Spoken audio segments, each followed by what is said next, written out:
आपका स्वागत है आपके अपने YouTube चैनल महाअध्ययन में। वीडियो को लाइक करें और अगर अभी तक चैनल को सब्सक्राइब नहीं किया है तो प्लीज़ जल्दी से कर दीजिए। आज हम करने जा रहे हैं हमारी 8वीं की कक्षाओं के लिए हिंदी की वर्कशीट और इसका नंबर है 20। साथ में आज हमारी तारीख की बात करें तो है 3 दिसंबर। आपको याद है पिछली वर्कशीट में भी हमने जहाँ पहिया है के बारे में ही बात की थी या इसी विधा पर हमने चर्चा की थी और आज इसी को आगे बढ़ाते हुए हम चलते हैं। फातिमा एक माध्यमिक स्कूल में पढ़ाती हैं। माध्यमिक स्कूल का क्या मतलब? इसका मतलब है 8वीं कक्षा तक का जो स्कूल है वहाँ पढ़ाती हैं। उन्हें साइकिल चलाने का ऐसा चाव लगा कि हर शाम आधा घंटे के लिए किराए पर साइकिल लेती हैं। एक नई साइकिल खरीदने की उनकी हैसियत नहीं है। देखिए कितनी सादगी से यहाँ ये बात बताई गई है कि स्कूल में पढ़ाने वाली एक टीचर के पास भी इतना धन नहीं है, इतने पैसे नहीं है कि वो एक नई साइकिल खरीद सकें। इसलिए वो अपने इस शौक़ को पूरा करने के लिए हर शाम किराए पर साइकिल लेती हैं और चलाती हैं। फातिमा ने बताया, साइकिल चलाने में एक ख़ास तरह की आज़ादी है। हमें किसी पर निर्भर नहीं रहना पड़ता। मैं इसे कभी नहीं छोड़ूंगी। जमीला, फातिमा और उनकी मित्र अवकन्नी, देखिए तीसरा नाम भी यहाँ पर आ गया है, अवकन्नी, इन सब की उम्र 20 वर्ष के आसपास है। इन्होंने अपने समुदाय की अनेक युवतियों को साइकिल चलाना सिखाया है। इस जिले में साइकिल की धूम मची हुई है। इसकी प्रशंसकों में है, यानी कि इसको जो अच्छा मानते हैं, इस बात की जो तारीफ करते हैं उसे कहते हैं प्रशंसक। जो साइकिल चलाने की प्रशंसक हैं, की तारीफ करती हैं, इसे अच्छा मानती हैं, वो है महिला खेतिहर मजदूर, यानी कि ऐसी महिलाएं जो खेतों में मजदूरी करती हैं। पत्थर खदानों में मजदूरी करने वाली औरतें।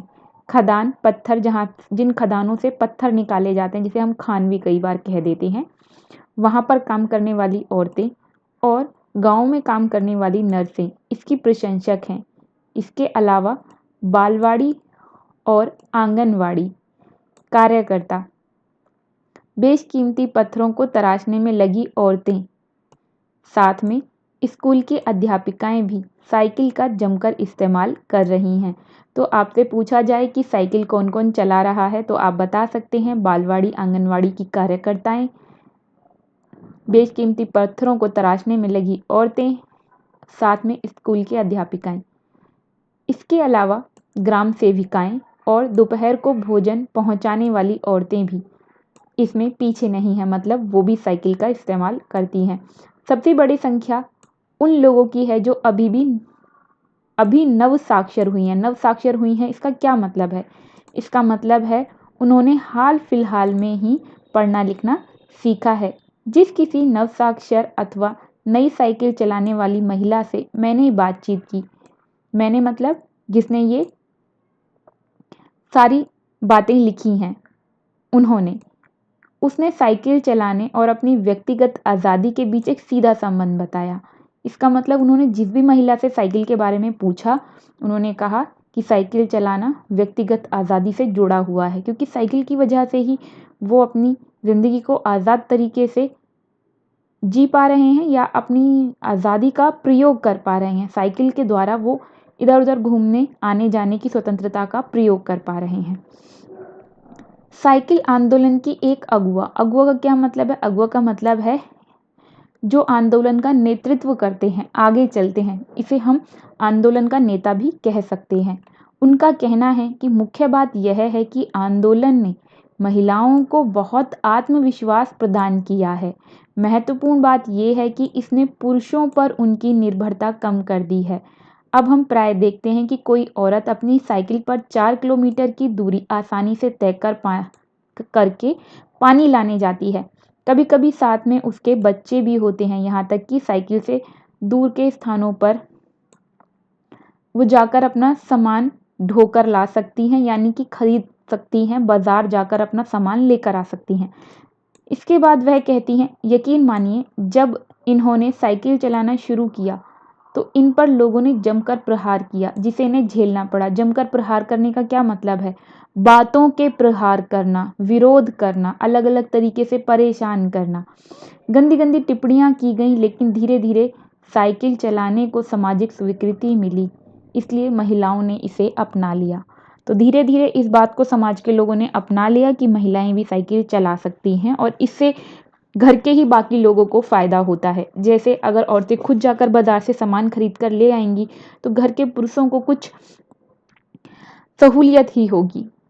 पानी जैसी चीज़ों के लिए उन्हें दूर से पानी लाना पड़ता है, अगर महिलाएं साइकिल लेकर जल्दी से पानी ले आएंगी तो समय बचेगा, जिसका प्रयोग वो अपने घर के अन्य कामों में कर सकते हैं। तो ये भी घर वालों के लिए ही सुविधाजनक है।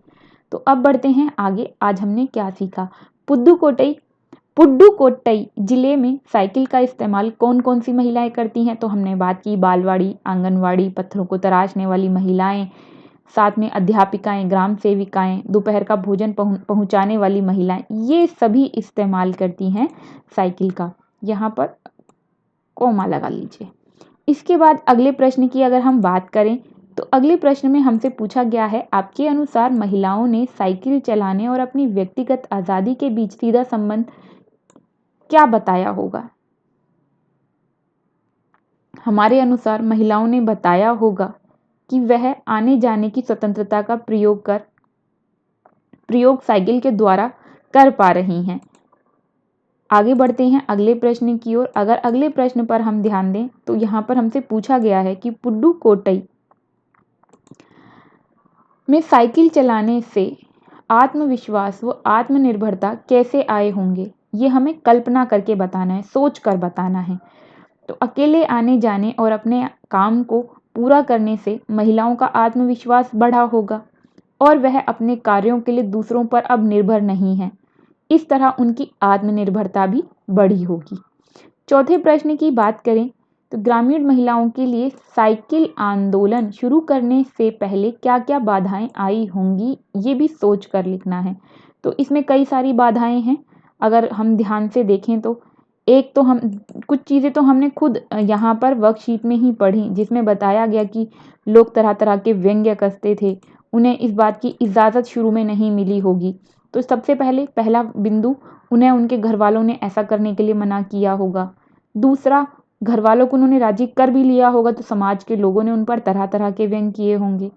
इसके बाद लोग उनका मजाक भी उड़ाते होंगे। और चौथा, उनके लिए खुद के लिए साइकिल खरीदना भी एक मुश्किल काम रहा होगा आदि। अब हमसे पांचवा प्रश्न पूछा गया है, गतिविधि है ये, यदि पहिया न होता तो क्या होता? कल्पना कर व बड़ों से सहायता लेकर लिखिए। अब हमें ये सोचकर और बड़ों की सहायता भी हम इसमें ले सकते हैं। तो फिलहाल तो मैं ही आपकी मदद करने वाली हूँ, क्योंकि इस बड़े शब्द में जो बड़ापन है उसकी ज़रूरत आप मुझसे ही पूरी कर सकते हैं। तो चलिए आंसर की तरफ बढ़ते हैं। अगर पहिया नहीं होता तो मानव सभ्यता का विकास नहीं हो पाता। चाक पर बनने वाले बर्तन नहीं बन पाते, क्योंकि वह भी एक पहिया ही है। बैलगाड़ी से लेकर वायुयान तक आज जितने भी परिवहन साधन हैं उनका अस्तित्व नहीं होता। तो ये है हमारी आज की वर्कशीट। अब आगे बढ़ने से पहले मेरे प्यारे विद्यार्थियों, मैं उम्मीद करती हूँ कि महाअध्ययन की तरफ से मिलने वाली इस वीडियो से आपको आपका पाठ भी समझ में आया होगा और आपका गृह कार्य करने में भी आपको आसानी हुई होगी। अगर आप चाहते हैं महाअध्ययन की तरफ से इसी तरह के वीडियोस आपको मिलते रहें तो उसके लिए ज़रूरी है महाअध्ययन चैनल चलता रहे। उसके लिए ज़रूरी है कि चैनल को लाइक शेयर्स तो मिलते ही रहें, साथ में सब्सक्राइबर्स भी। फटाफट से वीडियो को लाइक कर दीजिए और हो सके तो शेयर भी कीजिए। और अगर आपने अभी तक चैनल को सब्सक्राइब नहीं किया है तो वीडियो के ठीक नीचे रेड कलर से लिखा हुआ है सब्सक्राइब, क्लिक कर दीजिए, कलर चेंज हो जाएगा और वहाँ पर अब लिखा होगा सब्सक्राइब्ड। फिर मिलते हैं ऐसी ही वीडियोस के साथ, तब तक के लिए स्वस्थ रहें, खुश रहें, नमस्कार और धन्यवाद।